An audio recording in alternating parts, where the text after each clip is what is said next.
जम्मू आ गए, दिल्ली आ गए, अलग अलग जगह पे आ गए, और अभी सरकार उनको करीब मेरी बात समझ गए क्या? सबके साथ मर्डर हो जाता है क्या? सारी बहुएं जला के मार दी जाती हैं? हेलो स्टूडेंट्स, वेलकम इन पाउजा लॉ एकेडमी। आज की जो क्लास है लॉजिकल रीजनिंग, जो सीयूईटी पीजी के अंदर बहुत ज़्यादा आता है। ठीक है, तो लॉजिकल रीजनिंग की क्लास स्टार्ट करेंगे और इसके अंदर आज हम जो टॉपिक स्टार्ट करने वाले हैं, ठीक है, लॉजिकल रीजनिंग में वो स्टार्ट करने वाले हैं कोडिंग और डिकोडिंग। ठीक है, कोडिंग और डिकोडिंग। ठीक है, तो कोडिंग डिकोडिंग को स्टार्ट करने से पहले मैं आपको एक बेसिक चीज बताना चाहता हूं। आपने ये तो सुना होगा कि अल्फाबेट क्या होता है ना? अल्फाबेट जो होता है ए से लेके जो जेड तक हम लिखते हैं, ये अल्फाबेट होते हैं। ठीक है, अब इसमें मैं आपसे सवाल ये पूछता हूं कि एम की रैंकिंग क्या होगी, एम की पोजीशन क्या होगी अगर मैं ए से लेके जेड तक ऐसे लिखता हूं और इधर लेफ्ट से, ठीक है, इधर लेफ्ट से मैं पूछ रहा हूं कि एम की पोजीशन क्या होगी, है ना? एम की पोजीशन कितने नंबर पे आएगी? ठीक है, तो आप कहोगे सर ये तो देखना पड़ेगा। ठीक है, तो देखने की जरूरत नहीं है, मैं आपको सीधा बोलूंगा ये 13th पोजीशन पे आता है। आपको भी याद करवाऊंगा आज पूरा। ठीक है, और भी बेसिक कॉन्सेप्ट आपको बताऊंगा कोडिंग डिकोडिंग की क्लास में। आपको क्वेश्चन करने के लिए ये सारी चीजें करना आना जरूरी होता है। ठीक है, एम जो है 13th पोजीशन पे आता है। क्लियर? एन जो है, एन कितने पोजीशन पे आएगा? 14th पोजीशन पे आएगा। कैसे याद करोगे इसको, कैसे याद करोगे? तो मैं अब आपको एक छोटी सी ट्रिक बताने वाला हूं, जरा ध्यान से देखिएगा। ई जो टी, ई जो टी, क्लियर? ई जो टी। अब इसमें क्या है, इसमें क्या है देखिए, ई की जो पोजीशन है वो इस तरफ से आप देखोगे, ई की जो पोजीशन है वो 5th नंबर पे आती है। ठीक है, जे की जो पोजीशन है वो 10th नंबर पे है, ओ की जो पोजीशन है वो 15th नंबर पे है, और टी की जो पोजीशन है वो 20 नंबर पे है, और वाई की जो पोजीशन है वो 25th नंबर पे आती है। ये चीज आपको समझ में आ गई? ठीक है, यानी कि इससे क्या फायदा होगा? आप कहोगे सर इससे क्या फायदा है? तो इससे ये फायदा है, इससे ये फायदा है कि अगर आपसे पूछता है कोई कि सर के की पोजीशन क्या है, तो आप कहोगे जे के बाद के आता है, और जे खुद जो है 10th पोजीशन पे आता है, तो के उसका अगला होगा और वो 11th पोजीशन पे आएगा। ठीक है, लेफ्ट से अगर मैं ऐसे ए टू जेड लिखूं तो लेफ्ट से स्टार्टिंग से यानी कि 11th पोजीशन पे कौन आ रहा है? के आ रहा है। उसका अगला, के का अगला एल होता है, एल जो है 12th पोजीशन पे आ रहा है। फिर मैं आपसे पूछूं कि बताओ एम जो है कितने पोजीशन पे आएगा? तो एल जो है वो एल, एम जो है वो एल का ही अगला होता है ना? एल के बाद एम आता है और एम जो है 13th पोजीशन पे आ गया। क्लियर? बात समझ में आ गई? अब एक और छोटी सी चीज आप ध्यान से देख लो, एक बार और एक और अच्छी सी ट्रिक देखो, अच्छी तरीके से देखना ध्यान से। लॉजिकल रीजनिंग सीयूईटी के अंदर 25% का वेटेज है, यानी कि अगर आप देखते हो कि एटलीस्ट कम से कम 75 क्वेश्चंस के अंदर से 15 से 20 क्वेश्चन जो है, 75 क्वेश्चन होते हैं सीयूईटी पीजी के अंदर, 15 से 20 क्वेश्चन जो है एटलीस्ट लॉजिकल रीजनिंग के रहेंगे, और इतने ही मैथमेटिक्स के रहेंगे। फिर आपका अदर में बाकी लॉजिकल, लीगल अवेयरनेस, ये सारी चीजें। ठीक है, ये आएगा, लीगल अवेयरनेस इस बार आ सकता है। ठीक है, अब देखो ध्यान से क्या होगा, एक और ट्रिक मैं आपको बता रहा हूं। CFI LORUX, CFI लोरुक्स, ये आपको ट्रिक याद होना चाहिए। CFI लोरुक्स कैसे, इसका क्या मतलब हुआ? अब देखो ध्यान से एक बार, इसका मतलब ये हुआ कि C आता है 3rd नंबर पे, F आता है 6th नंबर पे, I आता है 9th नंबर पे, और L आता है 12th नंबर पे, और O आता है 15th नंबर पे, R आता है 18th नंबर पे, U आता है 21th नंबर पे, और X आता है बच्चों कितने पे? 24th पे। इतने सारे अल्फाबेट आपको याद हो गए। ठीक है, अगर अब आपसे पूछता है कोई, अगर आपसे पूछता है कोई कि बताइए जे की पोजीशन क्या होगी, जे की पोजीशन क्या होगी इन द अल्फाबेट, है ना। जे की जो पोजीशन है फ्रॉम द स्टार्टिंग, आप कहोगे सर आई आता है 9th पोजीशन पे, तो जे की जो पोजीशन होनी चाहिए वो 10th होनी चाहिए, है कि नहीं, 10th पोजीशन पे। अगर अब आपसे कोई पूछता है कि के की पोजीशन क्या है, के की पोजीशन क्या है, तो आप कहोगे 11th नंबर पे। एल की पोजीशन ऑलरेडी यहां दी हुई है, एल की पोजीशन ऑलरेडी यहां दी हुई है, तो एल कितने पे है, 12 पे है, एल 12 पे है। और एल के बाद क्या आता है बच्चों, एम आता है, एम की पोजीशन, यानी आप कोई सा भी क्यू देख लो, आप क्यू सपोज करो, क्यू पूछा आपसे कि क्यू की पोजीशन क्या होगी, क्यू की पोजीशन क्या होगी अगर आपसे कोई पूछता है। अगर एक अल्फाबेटिकल ऑर्डर है और उसको ये पूछा गया कि स्टार्टिंग से अल्फाबेटिकल ऑर्डर में क्यू की पोजीशन क्या आएगी, बताइए। तो आप कहोगे सर आर से पहले क्यू आता है, और आर खुद कितने नंबर पे है, 18th नंबर पे है। कितने नंबर पे है, 18th नंबर पे है। तो आर अगर 18th पे है तो भाई क्यू कितने पोजीशन पे होना चाहिए, 17th पोजीशन पे। अब अगर मैं पूछूं आपसे कि बताइए पी की पोजीशन क्या होगी अल्फाबेट के अंदर, पी की पोजीशन क्या होगी, ध्यान से सुनो, पी की पोजीशन क्या होगी। आप कहोगे कि सर ओ की पोजीशन जो है हमें इस ट्रिक के थ्रू ओ की पोजीशन इस ट्रिक के थ्रू हमें यह पता चल रही है कि 15th नंबर पे आता है, दिख रहा है यहां पे साफ साफ 15th नंबर पे आता है। तो बताइए पी की पोजीशन क्या होगी, 16th नंबर पे आएगा। समझ में आ गई बात, क्लियर है ना, एकदम क्लियर है कि नहीं है, अच्छे से आ गया समझ में। अगर अच्छे से समझ में आ गया, आपको आ गया समझ में, हाँ वेरी गुड, ठीक है, ओके, क्लियर है ना। तो अगर समझ में आ रहा है तो अब आपको मैं एक और चीज पे लेके चलता हूं, कोडिंग डिकोडिंग के अंदर एक और कॉन्सेप्ट के ऊपर लेके चलता हूं। ध्यान से देखिएगा, अगर आपने इस पूरी क्लास को देखा और सुना अच्छे तरीके से तो आपका कोडिंग डिकोडिंग का एक बहुत अच्छा कॉन्सेप्ट क्लियर हो जाएगा, ठीक है। देखिए, आपने कभी ये सोचा है कि ए से लेके अगर मैं बी सी डी और इस तरह से करते करते करते करते जेड तक लिख देता हूं वैल्यू को, ठीक है, जेड तक लिख देता हूं अल्फाबेट को, सारे अल्फाबेट को, और उसके बाद उसको दो पार्ट में डिवाइड कर देता हूं ऐसे करके, यानी कि ए से लेके हाफ पार्ट इधर और हाफ पार्ट इधर, और फिर उसको ये जो पार्ट जो कटा हुआ है उसको जस्ट इसके नीचे लगा देता हूं ऐसे करके।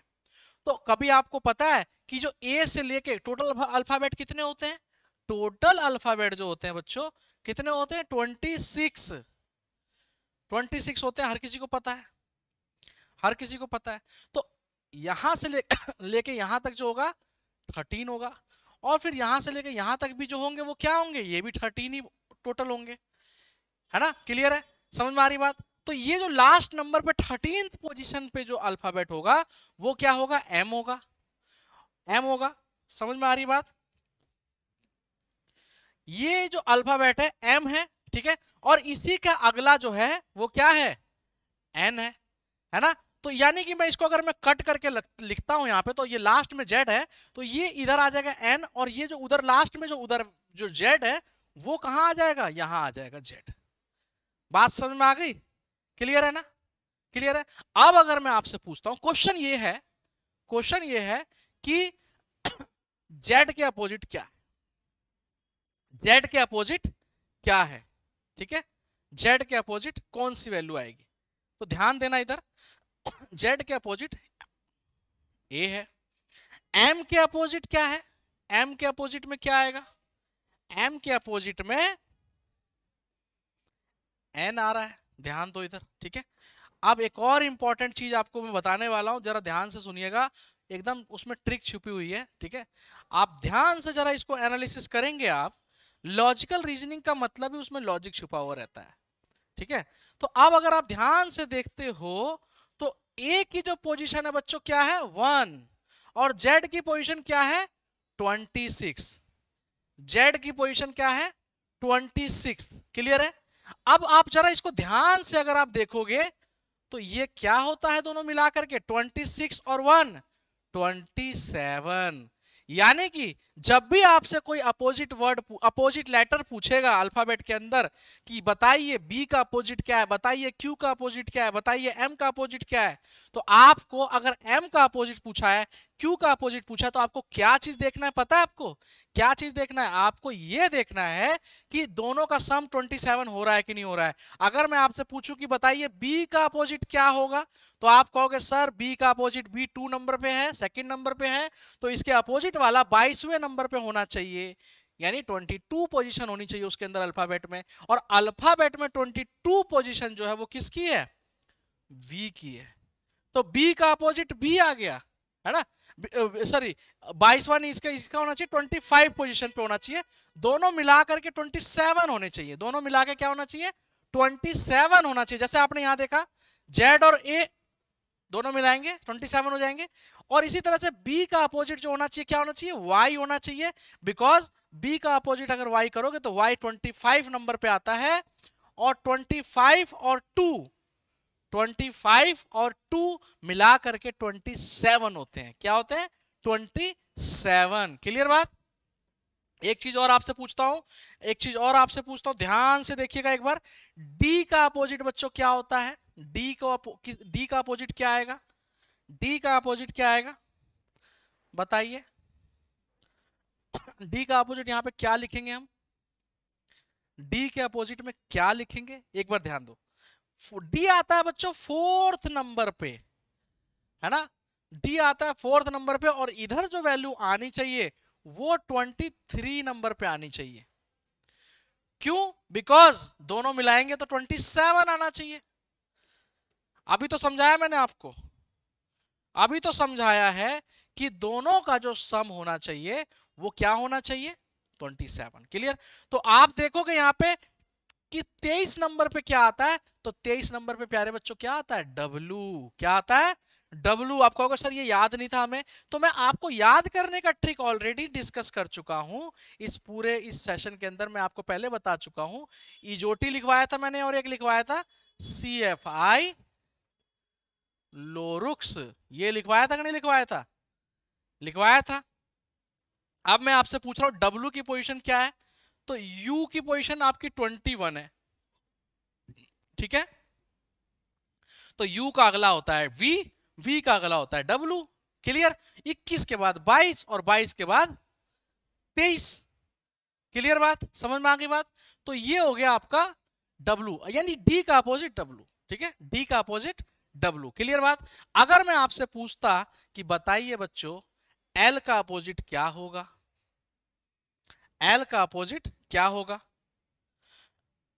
बताइए, एल का अपोजिट क्या होगा? तो एल का अपोजिट बच्चों, एल खुद 12th नंबर पे आता है, तो इसका अपोजिट वाला कितने नंबर पे आना चाहिए भाई? अपोजिट वाला कितने नंबर पे आना चाहिए? दोनों मिला करके 27 होना चाहिए। तो एल में यानी 12 में क्या जोड़े कि 27 आ जाए? 15। क्या जोड़े? तो 15। ठीक है? तो 15 किस पे आता है? ओ पे। 15 किस पे आता है? ओ पे। क्लियर? देख रहे हो दोनों मिला के 27 हो रहे हैं कि नहीं हो रहे? और एक छोटी सी ट्रिक मैं आपको और बता दूं, इसी के अंदर है, इसी पेयर को लेके LOVE, ये तो सबने सुना होगा, LOVE लव, LOVE लव। तो लव का मतलब क्या होता है तो पता ही है, ठीक है? बट L के अपोजिट O और V के अपोजिट E, L के अपोजिट O और V के अपोजिट E। आप चेक करो एक बार जरा ध्यान से देखो, V आता है 22 नंबर पे और E आता है 5 नंबर पे। दोनों देखो 27 हो रहे हैं कि नहीं हो रहे हैं? हो रहे हैं कि नहीं हो रहे हैं? V आता है 22 नंबर पे और E आता है 5th नंबर पे। दोनों मिला करके क्या हो रहा है? 27। क्लियर बात? समझ में आ गई बात? क्लियर है? चलिए बहुत बढ़िया, शाबाश। अब आपके सामने इससे रिलेटेड कुछ क्वेश्चंस मैं आपको दूंगा, है ना? कुछ क्वेश्चंस मैं आपको कराऊंगा जिससे आपके और भी कॉन्सेप्ट आपके क्लियर हो जाएंगे। ठीक है? और भी कॉन्सेप्ट आपके क्लियर हो जाएंगे, जरा ध्यान से देखिएगा। ठीक है? ध्यान से देखिएगा, क्वेश्चन लिखते हैं हम। ठीक है? क्वेश्चन मैं आपको दे रहा हूं, बढ़िया तरीके से ध्यान से देखिएगा। लिखो, in a certain code language, in a certain code, in a certain code, sector is written as,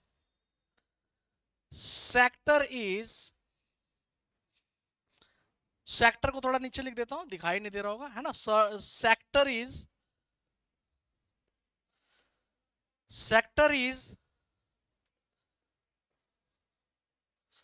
written as SOTCER, SOTCER, clear है, SOTCER। then how will mother be written, how will mother will written, है ना, बताइए क्या होगा इसका answer, क्या होगा इसका आंसर, क्लियर है, क्या होगा इसका आंसर। ध्यान देने वाले ऑप्शन ले लो पहले, तो आप ऑप्शन ले लो, ठीक है, ऑप्शन देख लो एक बार, ऑप्शन क्या क्या है इसमें।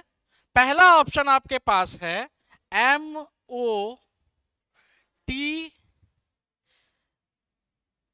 इसको थोड़ा अच्छे से लिखो,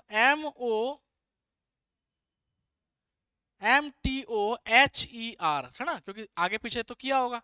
फिर बी ऑप्शन है आपके पास, बी ऑप्शन है MEHTOR, ठीक है। फिर उसके बाद अगला ऑप्शन है सी ऑप्शन, METOHR, और लास्ट ऑप्शन है बच्चों क्या, लास्ट ऑप्शन है आपके पास MET, है ना, METOTR, है ना, METOTR, ठीक है, OTR, ठीक है। अब इसमें H भी लिख लो, यहाँ पे H है नहीं ना, ठीक है। अब बताइए जरा क्या होगा इसका आंसर, इसका आंसर क्या हो सकता है, ठीक है, क्या हो सकता है इसका आंसर, जरा ध्यान देना। अब आपको क्या करना है, सबसे पहले तो आपको चेक करना है इस कोडिंग डिकोडिंग के सवाल में, आपको क्या करना है, सबसे पहले आपको देखना है यहाँ पे कि SECTOR, ठीक है, इसको क्या किया गया है, इसको लिखा गया है ऐसे SO, ठीक है, SOTCER, ये लिख दिया गया है इसको, सेक्टर को ये लिख दिया गया है। अभी अगर मैं इसको इसमें ये देखूं, इसमें सबसे पहले तो आपको ये देखना पड़ेगा कि यहाँ पे लगभग क्या चेंज किया गया है, जरा देखो ध्यान से, क्या चेंज किया गया है, जस्ट इसकी पोजीशन चेंज की गई है, इसी की पोजीशन चेंज कर दी गई है। तो आपको ये देखना पड़ेगा कि इसको इसकी जगह पे कोई और लिखा है या फिर जस्ट इसकी पोजीशन चेंज की गई है। अगर इसकी पोजीशन चेंज की गई है तो किस तरीके से पोजीशन चेंज की गई है। एक तो ऐसा होता है कि S की जगह पे T कर देता, E की जगह पे F कर देता और C की जगह पे D कर देता।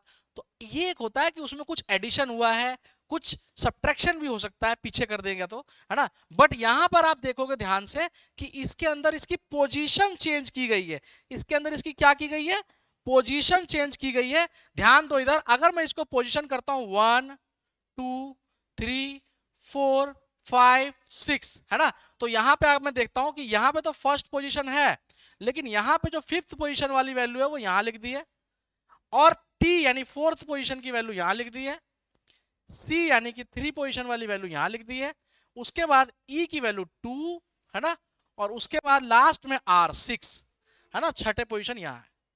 क्लियर। बस इसी तरह से आपको क्या करना बच्चों, मदर को ऐसे ही लिखना है, मदर को ऐसे ही लिखना है। कैसे लिखोगे आप ध्यान से देखो, मदर को लिखने के लिए मदर वैल्यू लिखी हुई है, मदर पूरा वर्ड लिखा हुआ है MOTHER, और इसमें आप देखो 1 2 3 4 5 6 ऐसे लिख दिया आपने। क्लियर है, 1 2 3 4 5 6 लिख दिया, ठीक है। अब आप देखोगे फर्स्ट पोजीशन की वैल्यू को ऐसे का ऐसे लिखा हुआ है, फिर दूसरा पोजीशन लिखा हुआ है, आप देखो फिफ्थ पोजीशन वाली वैल्यू लिखनी है यानी E लिखनी है, फिर उसके बाद आपको क्या लिखना है, फोर्थ पोजीशन वाली वैल्यू को लिखना है यानी H लिखना है MEH, उसके बाद आपको क्या लिखना है, थर्ड पोजीशन वाली वैल्यू को लिखना है, थर्ड में टी आता है, ठीक है। उसके बाद आपको क्या करना है, सेकंड पोजीशन वाली वैल्यू को लिखना है, यानी ओ आता है। उसके बाद आपको सिक्स पोजीशन वाली वैल्यू को लिखना है, ये रहा आपका आंसर। तो MEHTOR second option is the correct option, second option is the correct option. Clear? Clear है? इसी तरह से आपके पास और भी बहुत सारे क्वेश्चन पूछे जा सकते हैं, ठीक है, ध्यान देना। बाकी मैं एक क्वेश्चन और आपके पास लेके आ रहा हूं, ठीक है। देखो ध्यान से, अगला क्वेश्चन मैं आपके सामने दे रहा हूं आपको, अगला क्वेश्चन मैं आपके सामने आपको दे रहा हूं, ध्यान देना। In a certain code language, in a certain code language, in a certain code language, fresh is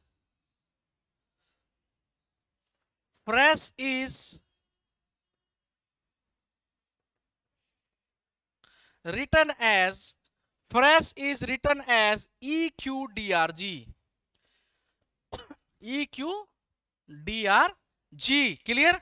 EQDRG लिखा हुआ है, then blend will be written as, है ना, देन ब्लेंड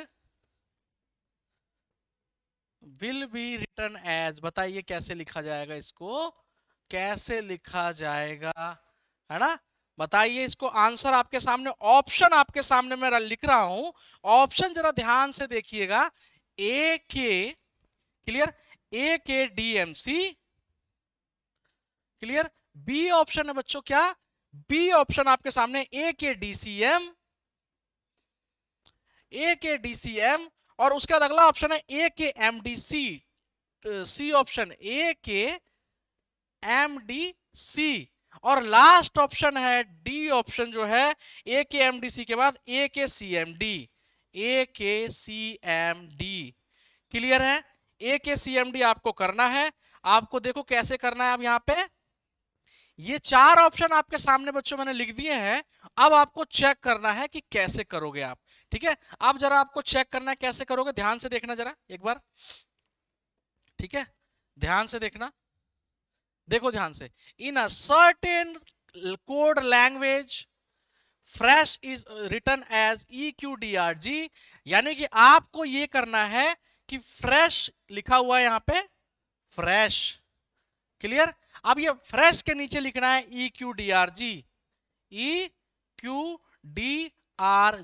और इसको एनालिसिस करना है, देखना है कि भैया ये क्या लिखा हुआ है, ये क्या लिखा हुआ है। तब आप पता करोगे ध्यान से, तो आप पाओगे, ध्यान से देखना, आप देखोगे कि इसके अंदर से जस्ट -1 किया गया है, इसके अंदर जस्ट -1 किया गया, R से एक कम किया, Q आ गया, ठीक है। इसके अंदर क्या किया गया है, जस्ट -1 किया गया है, इसके अंदर भी -1 किया गया और इसके अंदर भी -1 किया गया है, क्लियर। तो ये अगर आप देख रहे हो तो आपको पता चल रहा है कि क्लियरली यहां पे जस्ट 1 सब्ट्रैक्ट किया गया है, जस्ट 1 सब्ट्रैक्ट किया गया है, क्लियर है, जस्ट 1 सब्ट्रैक्ट किया गया है। तो अब अगर आप ब्लेंड का जब चेक करोगे, आप ब्लेंड का चेक करोगे, तो ब्लेंड का चेक करने के लिए आपको कैसा पता चलेगा, ध्यान से देखो इधर, BLEND, ठीक है, और BLEND, और फिर आप देखोगे, देखो यहां पे क्या होगा, एक एक माइनस करो इसमें से, है ना, B में से एक माइनस करोगे तो क्या आ जाएगा, A आ जाएगा। L में से एक माइनस करोगे तो क्या आ जाएगा, L में से एक माइनस करोगे तो क्या आ जाएगा, K आ जाएगा। E में से एक माइनस करोगे तो क्या आ जाएगा, D आ जाएगा। N में से एक माइनस करोगे M आ जाएगा, ठीक है, N में से एक माइनस करोगे M आ जाएगा, और D में से जब एक माइनस करोगे तो क्या आ जाएगा, C आ जाएगा, क्लियर है, क्या आ जाएगा, C आ जाएगा, क्लियर। तो अब इसका जो ऑप्शन आपके सामने दिखाई दे रहा है, कौन सा ऑप्शन हो सकता है, कौन सा ऑप्शन हो सकता है, देखो AKDMC कहां लिखा हुआ है, first option, sir first option लिखा हुआ है आपके सामने, है ना। तो ये फर्स्ट ऑप्शन आपका आंसर है, AKDMC, ठीक है। चलिए अब नेक्स्ट क्वेश्चन की तरफ चलते हैं, एक जबरदस्त क्वेश्चन लेते हैं जरा, ठीक है। अब कोडिंग डिकोडिंग में बहुत सारी वैरायटी आती है, बहुत सारे क्वेश्चंस आते हैं। एक क्वेश्चन एक और अच्छे तरीके का क्वेश्चन, है ना। एक और अच्छे तरीके का मैंने आपको इस क्लास के अंदर अपोजिट लेटर बताए, सीक्वेंस याद कराया, क्वेश्चन किस तरह से पूछे जा रहे हैं ये बताया, ठीक है। अब मैं आपको एक और तरीका बता रहा हूं कि कैसे आपको पता करना है। कभी कभी कुछ ऐसा पूछ लेता है कि जिसमें पता नहीं चलता कि क्या किया हुआ है, क्या ऑपरेशन लगाया हुआ है, ठीक है। तो अब आपको मैं सवाल दे रहा हूं, ठीक है। देखो, if silver is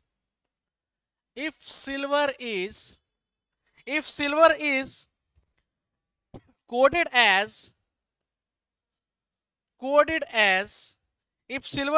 as Z X Y B D Q, ठीक है। अब बच्चों सिल्वर को क्या लिख दिया गया है, Z X Y B D Q ये लिख दिया गया है। And camel is written as, अब कमल इज रिटन एज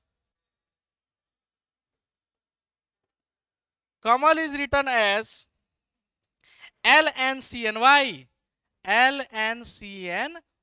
ये लिखा गया है, क्लियर है। देन क्वेश्चन पूछा गया है, देन बताइए कि विकास की वैल्यू क्या होगी, विकास का क्या लिखेंगे, विकास की कोडिंग क्या होगी। देन विकास की कोडिंग क्या होगी। इस तरह से अगर आपके सामने आ गया सवाल, तब आप क्या करोगे, मैं आपके सामने ऑप्शन भी लिख देता हूं, तब आपको ध्यान से देखना होगा। ऑप्शन देख लो पहले, BX NLZ, बी ऑप्शन आपके पास ZXYCN, और सी ऑप्शन आपके पास है बच्चों BXLNZ, ठीक है। और अगला ऑप्शन, लास्ट ऑप्शन आपके सामने है LNCBD,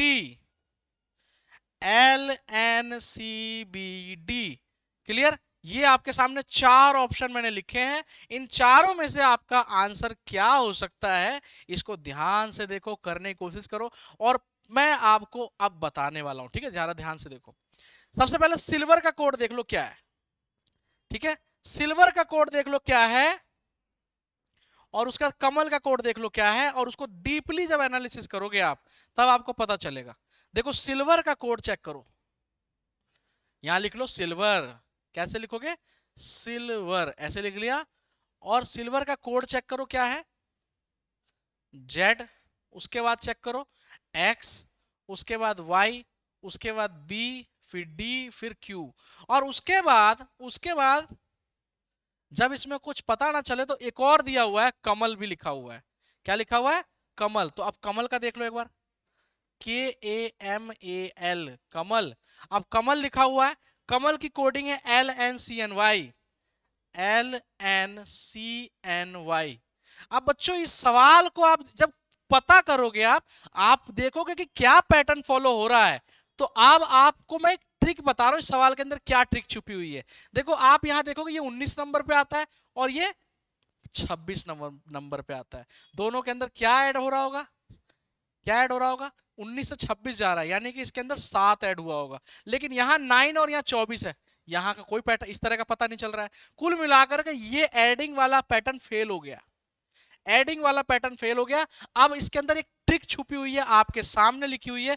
आपने देखा कि जहां जहां ए है वहां वहां एन है, लिखा है ना, जहां जहां ए है वहां वहां एन है। इसका मतलब क्या है कि डायरेक्टली इसके अंदर डायरेक्ट कोडिंग है, क्या है, डायरेक्ट कोडिंग है। यानी आपको जस्ट सिंपली क्या करना है, यानी पहले मैंने आपको पता करने को कहा कि पहले पता करो कि इसके अंदर एडिशन हुआ है, सब्ट्रैक्शन हुआ है। लेकिन यहाँ पे आपको क्लियरली दिख रहा है कि जहां जहां ए लिखा है वहां वहां एन लिख रहा है। इसका मतलब हमें पता चल गया कि इस क्वेश्चन ने हमें बेवकूफ बनाना स्टार्ट कर दिया है। तो हमें क्या है, यहाँ से दिख गया हमें ए की वैल्यू एन दी हुई है, क्योंकि यहाँ ए था तो यहाँ एन आ गया, यहाँ ए था तो यहाँ भी एन आ गया। तो कुल मिलाकर के एक बार चेक कर लेते हैं कि बी की जगह पे क्या लिखा। विकास का कोड बताना है ना भाई, आपको विकास का कोड बताना है आपको, है ना। तो विकास का कोड बताने के लिए आपको v की वैल्यू क्या दी हुई है, जरा देखो ध्यान से। v की वैल्यू दी हुई है b, i की वैल्यू क्या दी हुई है, यहां से लिखो x,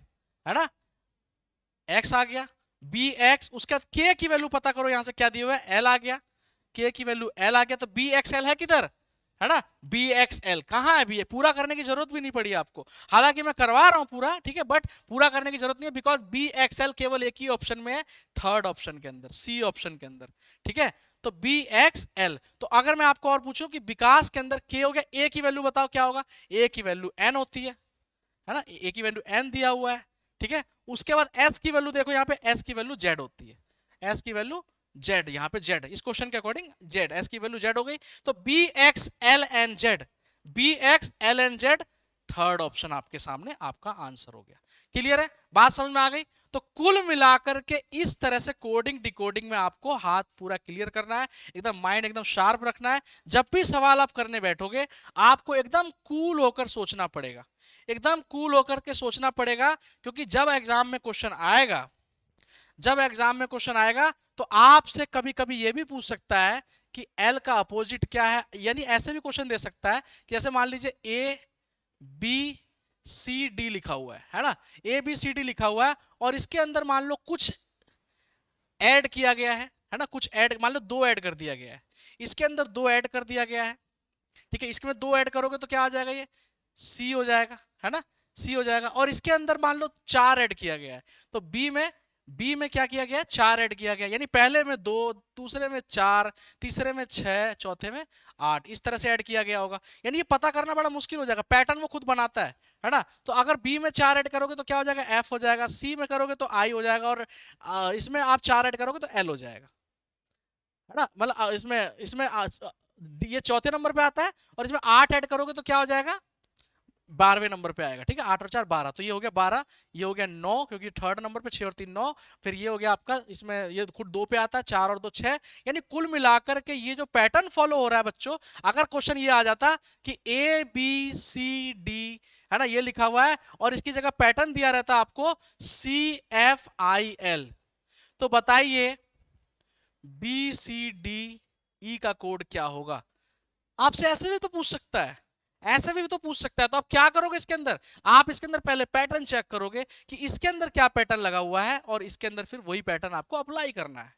समझ में आ रही बात। तो जैसे इसके अंदर ये फर्स्ट पोजीशन पे, ये सेकंड पोजीशन पे, थर्ड पोजीशन पे, और ये फोर्थ पोजीशन पे, और ये आप देखोगे थर्ड पोजीशन पे, सिक्स्थ पोजीशन पे, नाइन्थ पोजीशन पे, और ये 12th पोजीशन पे। आप जब चेक करोगे तो यहाँ पे क्या पता चलेगा आपको कि भाई यहाँ पे तो 2 ऐड हो रहा है, यहाँ पे 4 ऐड हो रहा है, यहाँ पे 6 ऐड हो रहा है, और यहाँ पे 8 ऐड हो रहा है। तो आप यही पैटर्न यहाँ भी फॉलो करवाओ भाई, यही पैटर्न यहाँ भी फॉलो करवाओ। इसमें 2 ऐड करो, इसमें 4 ऐड करो, और इसमें 6 ऐड करो, और इसमें 8 ऐड कर दो, है ना, इसमें 8 ऐड कर दो।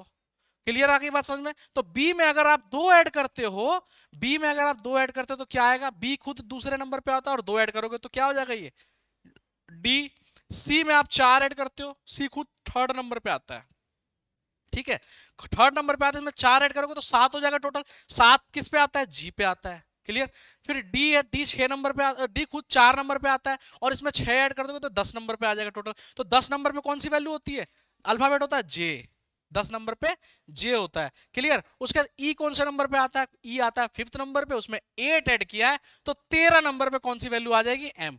तो ये आपका आंसर हो जाएगा। बात समझ में आ गई, ये आपका आंसर हो जाएगा। तो इस तरह से आपको कोडिंग डिकोडिंग खेलना होगा, अच्छे तरीके से समझना होगा। अगर आप ये समझ गए तो आपका ये जो क्वेश्चन है, बहुत सारे क्वेश्चन ऐसे पूछे जाते हैं, आपका ये कॉन्सेप्ट एकदम क्लियर हो जाएगा, ये क्वेश्चन एकदम क्लियर हो जाएगा। समझ में आ गई बात। अगर ये समझ में अगर आपको ये आ रहा है, ठीक है, तो आप जो है समझ में आ रहा है, तो इस क्वेश्चन को और भी ज्यादा प्रैक्टिस करना, और भी बहुत सारे क्वेश्चंस हम कराएंगे इसको, ठीक है।